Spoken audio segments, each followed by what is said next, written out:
նա հանձնելու է ոչ միայն փաստորեն ռազմաքաղաքական ղեկավարությանը Հայաստանի, Սերժ Սարգսյանին, Ռոբերտ Քոչարյանին, Վազգեն Մանուկյանին,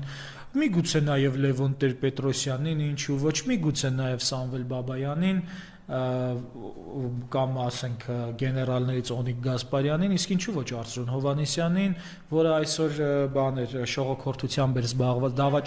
դավաճանական, շողոքորթությամբ էր զբաղված, ինչպես ասում են, Արծրուն Հովհաննիսյանը հենց այսօր այս պահին գտնվում էր իրական Հայաստանում եւ այնտեղ ոչ մի հայ չէր տեսնում, ինչպես Հադրութում, չէ՞, օրինակ Արծրուն Հովհաննիսյանը չգտնվելով Հադրութում, ասում էր գտնվում եմ Հադրութում եւ միայն հայ եմ տեսնում, հիմա էլ չգտնվելով իրական Հայաստանում, նորից ընկելա բաների գիրկը, հալյուցինացիաների բանը, դոզաները ստացել։ Մի խոսքով